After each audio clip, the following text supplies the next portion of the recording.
Hello Skillr Boxers. When you start boxing, one of the first things they will have you do is shadow box. Every skilled boxer remembers the uncomfortable feeling of senselessly punching the air when starting to box. You feel uncomfortable and uncoordinated doing it, while everyone else in the gym looks like dancers. Yet, shadow boxing is the most important exercise in boxing. So being able to master it to its full extent will make your boxing progression exponentially faster. Today, we will give you the complete guide to shadow boxing. We'll go over the importance of shadow boxing to fully understand its place in boxing.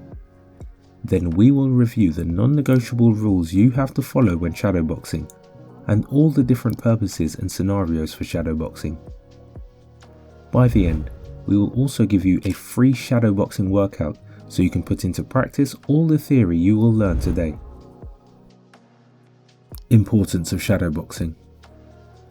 As the name suggests, shadow boxing is an exercise where he trains his technique while moving around, hitting only the air, as if he's fighting his own shadow. Shadow boxing is the most powerful tool you have at your disposal to train your technique.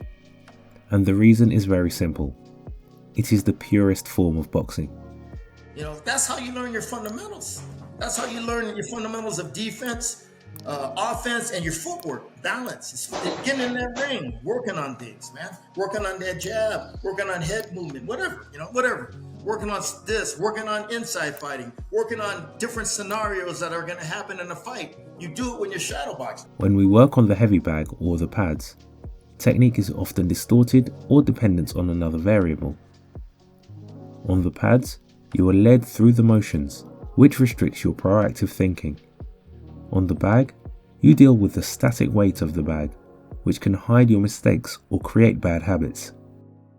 In shadow boxing, on the other hand, technique is absolute. Your movement is free, and you make the decisions. You don't wear protection. There is no impact stopping your movement. It's just you controlling and balancing your own body. In addition to its purity, it is the most accessible tool in the world. You can shadow box absolutely everywhere. Your body is the only equipment you need to train. For all these reasons, shadow boxing is a non-negotiable pillar. It is essential for beginners, but even elite level boxers use it in exactly the same way. The best in the world prioritize their shadow boxing rounds and often give them more importance than bag work or even sparring sessions. Shadow boxing is something I insist on with all my fighters. In training, they must shadow box 3 rounds before they go on to the heavier work, either sparring, heavy bag, light bag. They must shadow box. They take this exercise very seriously because they understand that it is the most direct and effective way to refine striking mechanics and take your boxing to the next level. Now let's go over the fundamental rules of shadow boxing. These rules are non-negotiable, meaning they have to be applied regardless of the scenario or purpose, so really understanding them is crucial. Fundamental rules. Number 1. Confidence and focus. The biggest difference you will notice between beginners and experienced boxers is the confidence and focus with which they shadow box. Most beginners overthink when shadow boxing and are more distracted by how they look than by how they are boxing. As mentioned, this is a tool to improve your game, so you should forget about the external and focus on your skills. To see the importance of confidence in boxing, here you can see Brendan Ingle, coach of legends like Nassim Hamed, Johnny Nelson or Kell Brook, making his boxers sing while shadow boxing. No, give us a bit something special off you. I believe I can fly. To get over their shyness and gain confidence, as that is necessary to focus and progress. So a lot of the kids are basically shy. So you see them when they get in here, the first song they learn in here when they're doing it. Red and yellow and pink and green, orange and purple and blue. I can sing a rainbow You want my hands and my feet and my voice are all in what? Coordination? Yeah, sure. If you are still overthinking when shadowboxing, start to fake it. Even if you are not as skilled yet, you should still feel confident and focused when shadowboxing. Number 2.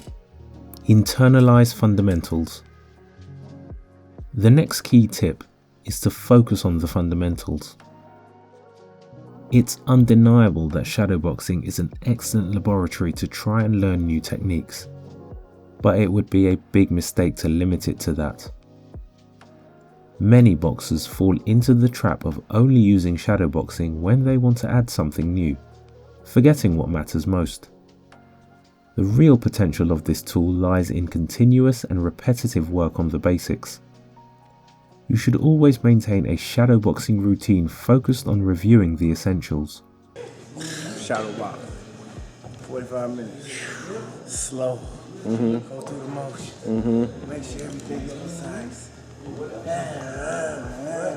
Make sure every step is right. Every punch is right. Hands in position. All the time. So. Without distractions, shadowboxing acts as your best mirror. It is the most precise error detector to confirm whether you are executing techniques correctly and whether your foundations are still solid. You will shadowbox for countless hours, so remembering the fundamentals while doing so will help you internalize them and perform them automatically. Especially in your early years of training, forget about flashy or complex combinations. Set aside what looks impressive and focus on mastering the fundamentals, even if they seem boring. That consistent repetition is what truly builds solid and effective boxing.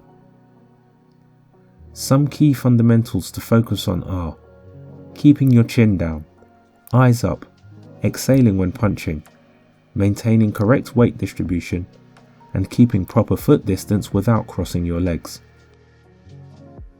Number 3. Hands open or closed. One of the most common questions regarding shadowboxing is whether you should use it with your fists closed or your hands open. While there may be arguments for keeping a closed fist in other sports, in boxing it is generally better not to fully close your fists while shadowboxing. The reason why we keep it open is because the punch, when it's relaxed, it comes much faster. If you're so tense and you want to throw it so strong, the punch, you can see it in your face. First of all, your opponent can see it in your face, and the punch comes harder but slower. A closed fist creates unnecessary tension. Tension is extremely harmful. It slows you down, reduces explosive power, and negatively affects your technique. So, should your hands always be open? No. At impact, when you're gonna get ready to throw that punch, in your mind you're thinking, I'm gonna throw it, I'm gonna throw it. When it's halfway here, you close it. The idea is to adapt to the situation. Boxing is not just punching. It involves many other techniques, most of which are done with an open hand. If you need to parry, block, or control with your lead hand, your hand must be free and adaptable.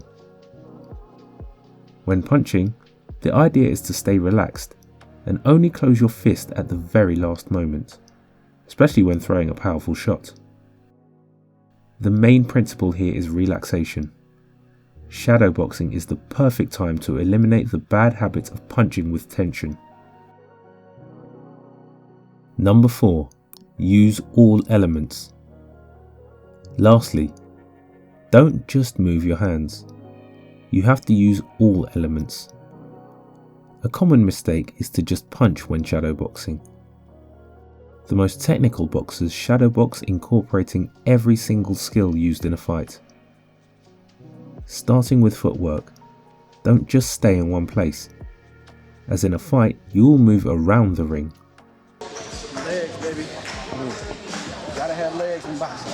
Your feet, your first line of defense, and you don't even have to be like a mover, but even inside of you, the turn direction, that's the difference between you getting hit and not getting hit sometimes. Secondly, use all lines of defense. In between your punches, you should use head movements, block, parry, use the lead hand and any other skill you actually use in sparring and in a fight. If you are going to use all those resources when boxing against an opponent, why shouldn't you practice them? You can also counter-attack and add feints. The whole point is to make shadowboxing realistic, not just practice punching, but practice boxing. Now, shadowboxing can serve very different purposes, and it can be performed in very different scenarios. Let's start with the first purpose and scenario. Purpose and scenarios. Number 1. Warm-up. Dumbbells. You're looking for fluidity.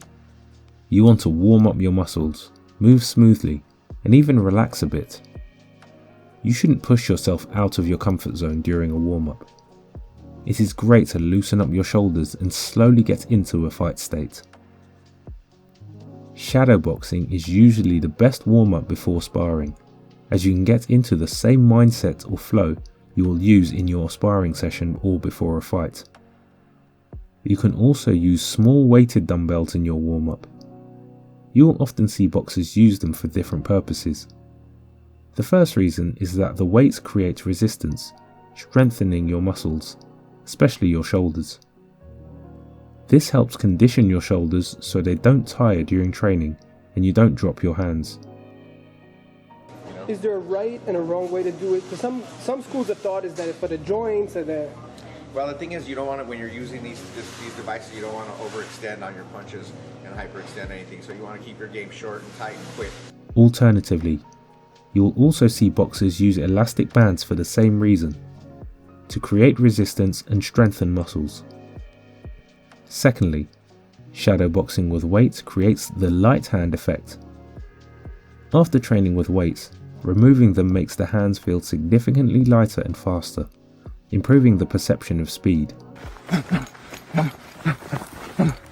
A lot of boxers purposely warm up with weights for these two reasons. Then, when putting on the gloves, they are already warmed up and still feel much faster despite the weight of the gloves.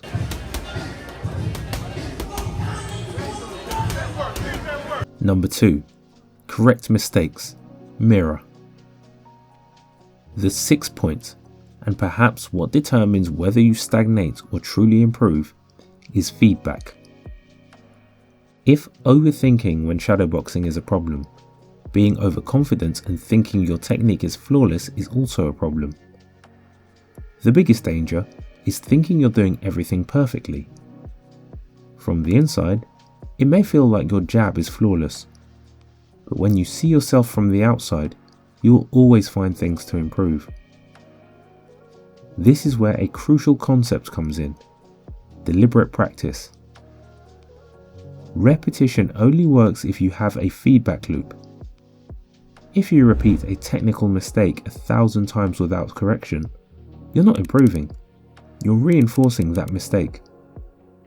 You need external input to adjust and learn. Where can you get this feedback? Your first real-time filter is the mirror. It helps you see balance, guard position, and hip rotation. You will see a lot of boxers carefully watching their technique in the mirror, focusing on boxing and analysing mistakes. The mirror will tell you everything you need to know. Alternatively, you can also record yourself. Film a full round and analyse it afterward. You'll notice habits you miss in the mirror, as you are watching without having to move at the same time, so you can fully focus. Lastly, the ultimate source is a coach. Having a coach analyse your shadowboxing technique is a game changer. An experienced eye can detect mistakes you don't even realise and give precise solutions.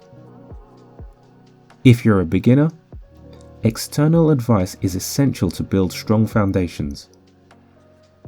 At an advanced level, you develop some ability to self-correct through video analysis. But even undisputed world champions always have a coach in their corner. Number 3. Choreograph. Alone. Another purpose of shadowboxing can be to choreograph fight scenarios, which is done by yourself using your imagination. That is precisely the key to this type of shadowboxing. You have to actively imagine an opponent and a situation and react accordingly. You've probably heard countless times, imagine you have an opponent in front of you.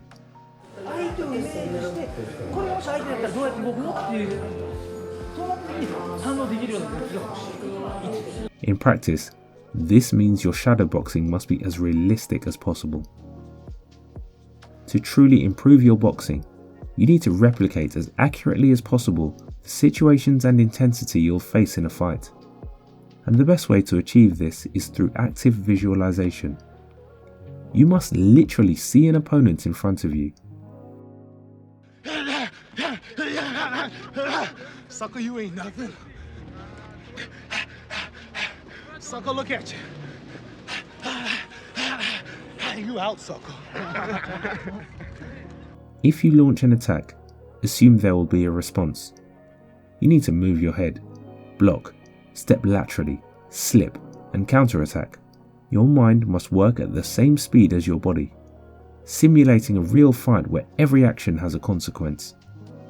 Again, you just need your body and mind to actively improve your boxing with shadowboxing. That is why it is so important. Number 4. Reactions and flow. Partner. The last purpose of shadowboxing is to improve your reactions and flow while boxing. This is done with another boxer. As you are not actually sparring and your body is not in a fight or flight mode, you can relax, focus on technique, and react to your partner's shadowboxing. This is a game changer, as the safe space allows you to progressively get more comfortable with the back and forth of a fight, and become more used to movement and punches coming at you. This helps you loosen up, and it can be a very addictive exercise.